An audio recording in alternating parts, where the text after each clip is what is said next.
Howdy, y'all. Hangman here.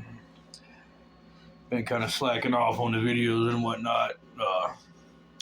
Not for lack of things to talk about, just kind of going through it, and some things are kind of getting a little bit repetitive, but, just wanted to take an opportunity to talk about something, and that would be the effect that the regrets that we have, or that I have, or anybody has, and how that affects your present life, and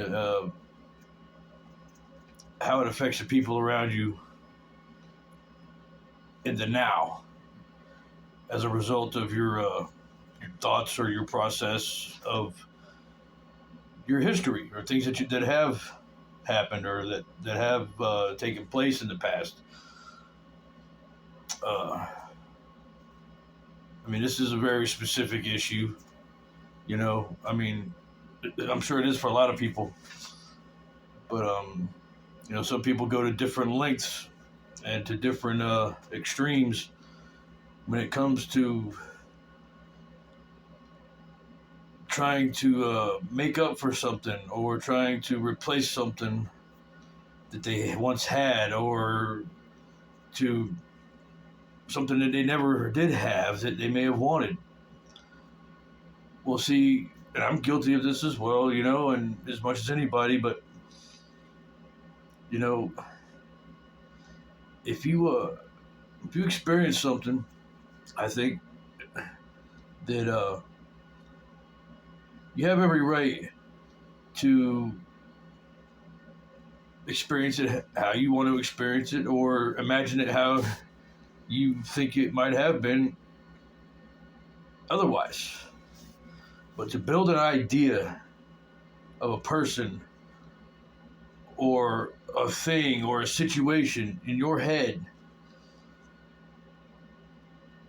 and to compare it to current situations and people that are around you, it's not fair. And I say that because, you are going to build any idea that's worth taking up space in your head up to the highest standard that you can imagine, I would think, and that idea or that person that you build in your head is going to have the characteristics every characteristic that you desire. So basically, you're building the perfect place, the perfect thing in your mind, and holding up all these imperfect people and imperfect situations up against that and comparing it to them. And it's ridiculous. That's called fantasy. Whether or not that this person or this place or this thing could actually exist or not, there's no way that you could dictate every possible characteristic trait of it to fit your specifications, or the way, your requirements, and for the especially with people, for the people that are left to try to stand up against these ridiculous expectations, you can only be met with failure. Even if you build your idea in your mind of a person, even that person cannot live up to the level of expectation that you're going to put on them. And, I catch myself doing this on a degree with someone that I love. And I have built a person up into my mind to such a high standard, a high level, that I expect more from her and not what I'm getting. And I can't be mad, because that was my idea that I made and it it's not fair for me to expect something from somebody that I don't even know if they're capable of. So I have to, I have to catch myself, and I have to do two things here. I have to question, are my expectations too great, and am I living up to expectations well enough, or is it even possible for me to exceed expectations that anybody could place on me, because nobody knows what I'm capable of, truly. And somebody, like I said, they can only build an idea of a person or a place or a thing in their mind up to the best standard that they have experienced.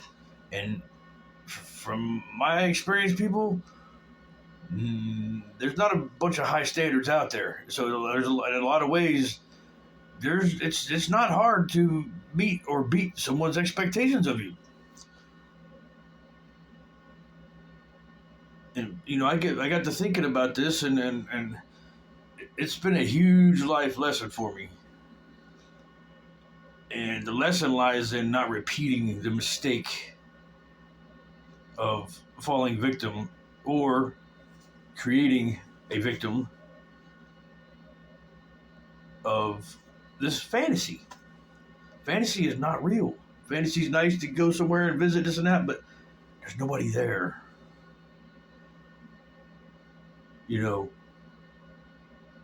We have to stay grounded in reality. Now, your reality might be different from my reality, but my reality tells me that I could do better, and that I can expect less from others, or I can expect more from others. And I can expect more from myself, or I can experience less from myself. That's objectivity, I guess. Devil's advocate. Maybe it's bipolar, or I don't know what they want to tell you, bipolar. I have more than two poles, people, you know? But as this situation is progressing, and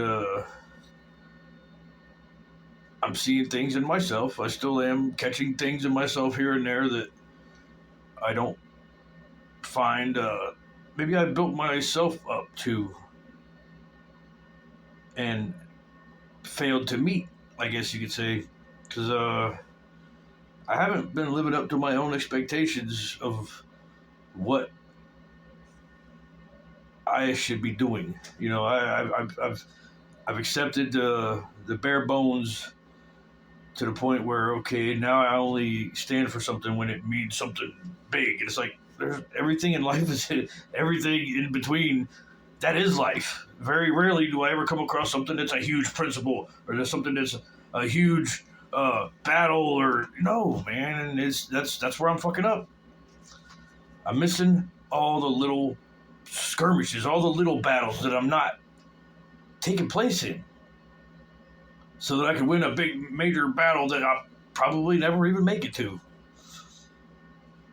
If I don't fucking tighten up, because all my troops are gonna be gone. And I got a battle right now. I got a huge battle right now. Because believe me, I've got a hard on for these motherfuckers that have fucked my family. My family is my business, okay? That's our business. And I can't even get mad at the situation, technically, for it happening, because it has allowed me this introspective growth, and led me on this journey.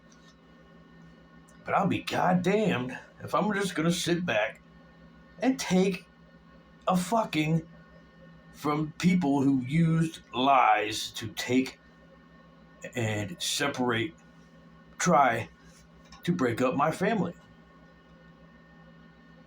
The Cannon family is going to survive this. And we're going to be stronger because of it. But it ain't going to be because of what you motherfuckers did. Defects. And again, I want to be fair here, and I want to say that, Fuck DFACS as an organization, fuck them as a government entity, whatever.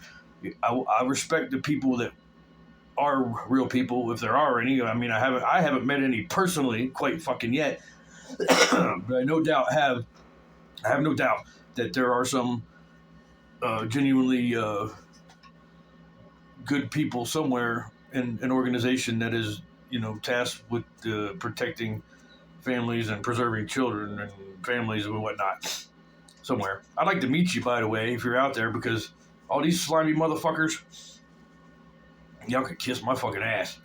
I mean, seriously. You know who you are too. It's one thing to use a lie. Use a lie to save a child. You damn right. But goddamn, you keep lying. See, this is what I mean. We're getting a little repetitive on stuff, but man, it's pertinent. It's real. That's how I know when something is real to me, is when it keeps coming up. It keeps coming up. It keeps coming up. And what keeps coming up is, no matter what happens here with my family, I am going to continue to do whatever I got to do to make sure that I do with what has been laid in my lap and the resources that have fallen from God, from the Jesus that has given me the power to do, maybe, but I got to do something with it, because I owe it not only to myself, but and to good grace, and to remain humble, and to accept that I may have judged people harshly in the past in situations that I didn't even understand that existed, and believe me, I've been in some situations. I know that I've been a lot of people. I've worn a lot of hats in my fucking life. I'm not. I'm no Mark Twain, like I said, but I've done a lot of things, and I look forward to meeting people and still keeping on learning, and I hope this someday will help somebody as much as it's been helping me, at least. Maybe my kids will someday, they'll be looking at that right there. Refuse, resist. You ain't gotta refuse everything, you ain't gotta buck everything, but if you stand for something, you fucking stand for it. I mean, if you realize you stand for something that was wrong, then you don't stand for that no more. You stand for something else. Because it's okay to be wrong. But it's not okay to be wrong and then be wrong again and be wrong again and be wrong again. That's called being retarded. Okay? It's not okay to be, well, I said I was going to try to be nice. I'm not going to say retarded, because that would be unwise. Okay?